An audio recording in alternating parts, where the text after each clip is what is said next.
জীবনে ভালো থাকতে চাইলে ৬টি কথা মেনে চলুন। ১.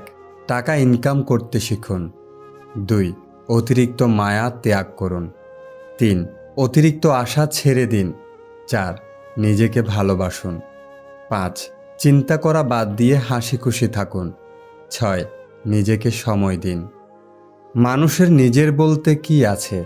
জন্ম অন্যজনের দান, নাম অন্যজনের দান, শিক্ষা অন্যজনের দান, রোজগার অন্যজনের পয়সা, শেষ যাত্রা অন্য কেউ নিয়ে যাবে। যদি ভুলেও কখনো গর্ব হয় এই ভেবে যে আমি ছাড়া পৃথিবী অচল, তাহলে দেওয়ালে টাঙানো পূর্বপুরুষদের ছবির দিকে তাকান। তারা নেই বলে কি দুনিয়া থেমে আছে? ৮৪ লক্ষ প্রাণীর বাস এই পৃথিবীতে। মানুষই শুধু রোজগার করে, বাকি প্রাণীরা কিন্তু অনাহারে মরে না।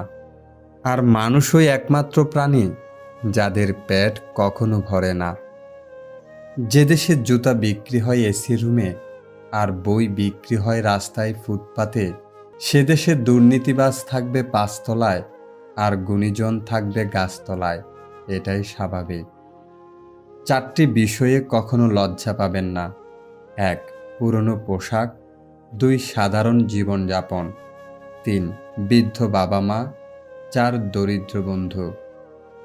যেখানে আপনার গুরুত্ব নেই সেখানে যাওয়া বন্ধ করে দিন, সেটা কারো বাড়ি হোক বা কারো মন। আসলে মানুষ বড়ই আজব প্রাণী।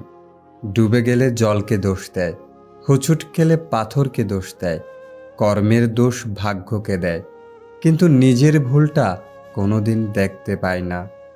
মাত্র ২০০ টাকা দামের প্যান্ট পচে যাওয়ার আগে মানুষের শরীর পচে যায়, তারপরও মানুষের অহংকার কমে না। রূপের অহংকার, টাকার অহংকার, কিসের এত অহংকার? অহংকার করা স্রষ্টাকে মানায়, সৃষ্টিকে নয়।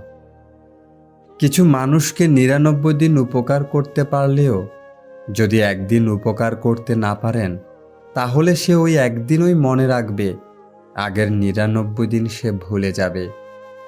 পুত্রকে চেনা যায় বিবাহের পর, কন্যাকে চেনা যায় যৌবনে, স্বামীকে চেনা যায় স্ত্রীর অসুস্থতায়, স্ত্রীকে চেনা যায় স্বামীর দারিদ্রতায়, বন্ধুর পরিচয় বিপদে, ভাইয়ের পরিচয় লড়াইয়ে, আর সন্তান চেনা যায় বার্ধক্যে।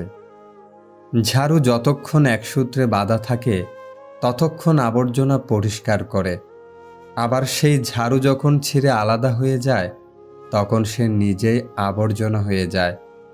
তাই সবসময় কোনো ভালো আদর্শের সঙ্গে থাকুন, আলাদা হয়ে আবর্জনায় পরিণত হয়েন না। বৃষ্টির জল পরিষ্কার পাত্রে পড়লে তা পান করার জন্য সুপেয় হয়, আর নর্দমায় পড়লে তা পান করা তো দূরের কথা, পা ধোয়ার উপযুক্ততাও হারিয়ে ফেলে। পদ্ম পাতার উপর পড়লে তা মুক্তোর মতো জ্বলজ্বল করে, আর ঝিনুকের উপর পড়লে তা খুদ মুক্তোতেই পরিণত হয়। জল কিন্তু একটাই, তবুও তার সঙ্গীর কারণে এত পার্থক্য হয়। তাই তো বলা হয়, সৎসঙ্গে স্বর্গবাস, অসৎ সঙ্গে সর্বনাশ। অতএব ভালো মানুষের সঙ্গে চলার চেষ্টা করুন, আপনিও ভালো হবেন। সিংহ দিনে ১৮ ঘন্টা ঘুমায়, আর গাধা দিনে ১৮ ঘন্টা খাটে।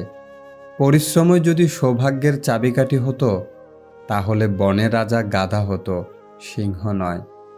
মনে রাখবেন, বুদ্ধিহীন পরিশ্রম সত্যিই মূল্যহীন।